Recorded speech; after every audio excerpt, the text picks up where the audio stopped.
Connecting graphs to equations, Part 1.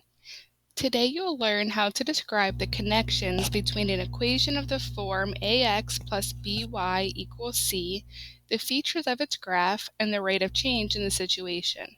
You'll also learn how to graph a linear equation in standard form. The standard form of a linear equation looks like this: ax plus by equals c.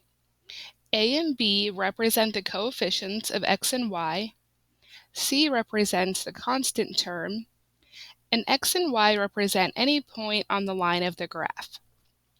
So let's practice making an equation in standard form. So suppose a person wishes to travel 12 miles a day by running and swimming. He runs at a speed of 4 meters per minute and swims at a speed of 2 meters per minute. Write an equation to represent the situation. So we know standard form looks like this. So let's define what our variables will be. Let's say that x equals the minutes running and y will be the minutes swimming. So we know that he runs at a speed of 4 meters per minute.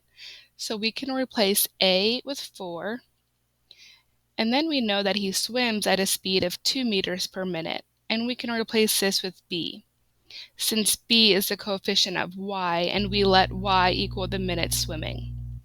Finally, we also know that he wants to travel 12 miles a day, so we can change our constant term to 12.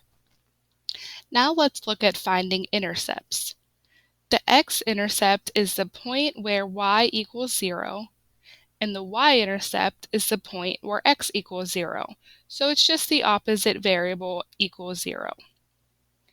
So let's find how long the person in our last example must run if they do not want to swim. So just as a reminder, this was our equation that we created, and these were the variables we assigned. So if the person in the last example does not want to swim, that means we're going to change y to 0, because y is equal to the minutes swimming, and he doesn't want to swim. So let's replace y with 0. So 2 times 0 is also 0, so that's just going to go away. So we have 4x equals 12. And then we'll just solve for x to get the value of how long he has to run. So we'll divide both sides by 4, giving us x is equal to 3. So the person must run for 3 minutes to run 12 meters. Now let's look at the slope of a line. The slope of a line represents the rate of change. This is how the y value changes compared to the x value. So in this example, we're going to create a table of values for the equation we created from the running and swimming situation. And that was 4x plus 2y equals 12. So now we can fill in this table with that equation. The first column says x would be equal to 0.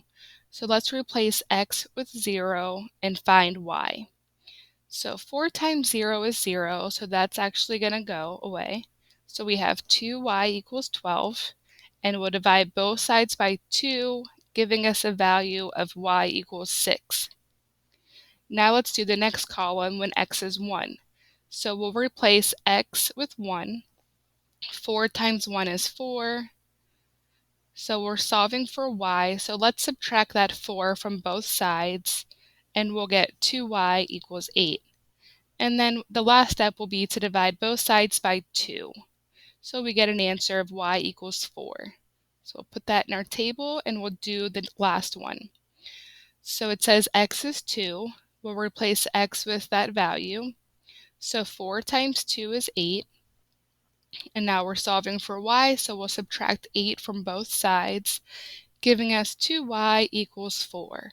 And then we'll divide by 2 and we get y is equal to 2.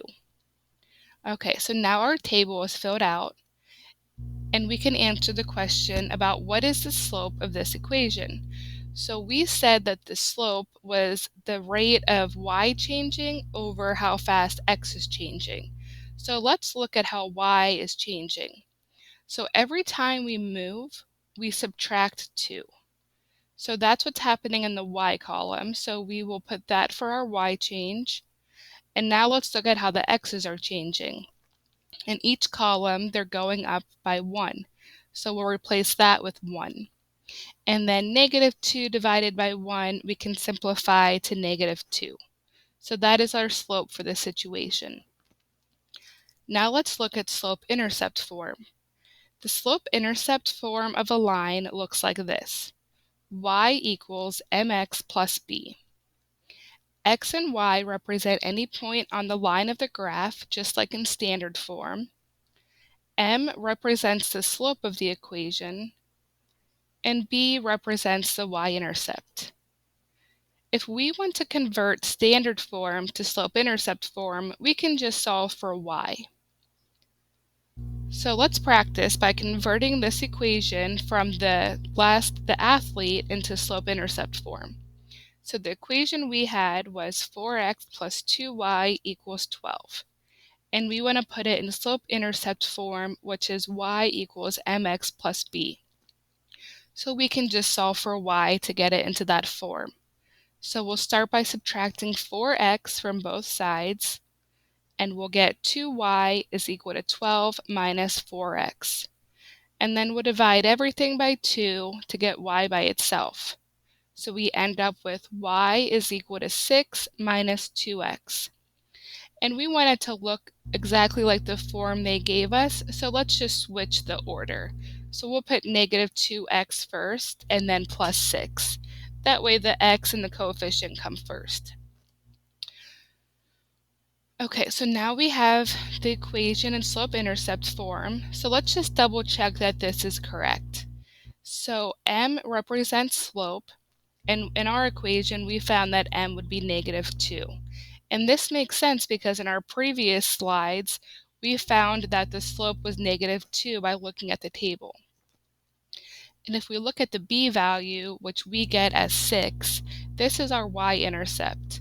And we can see that from the previous slide also, because in the table, when x was 0, y was 6. So it makes sense that that was our equation in slope-intercept form, because the slope and the y-intercept match up to what we had. Okay, let's practice. Andre brought a new bag of cat food. The next day, he opened it to feed his cat. The graph shows how many ounces were left in the bag on the days after it was bought. How many ounces of food were in the bag 12 days after Andrea bought it? Okay, so we want to know how many ounces of food there were after 12 days. So we're given 12 days, and that's represented on the x-axis. So we'll go over 12, and then we'll go up until we hit the line. So we reach the line right about here, and that's in the middle, about at 36. So there were 36 ounces left when he purchased it. How many days did it take for the bag to contain 16 ounces of food? So this time we're given the amount of ounces, so we need to go to the y-axis. So we'll go up to 16, and then we'll go over to our line. And that hits the line right when x is 24. So that tells us it took 24 days to reach 16 ounces of food. How much did the bag weigh before it was opened? So this tells us that the x value will be 0 because no days have passed. So we'll just go on the y-axis until we hit that line. And it hits right at y equals 56. So that tells us that there were 56 ounces in the bag before it was opened. Okay, let's summarize this lesson. Standard form of an equation is ax plus by equals c. And slope-intercept form of an equation is y equals mx plus b. The x-intercept of a line is the point where y equals 0, and the y-intercept of a line is where x equals 0. And the slope of a line is the rate of change and how the y values change compared to the x values.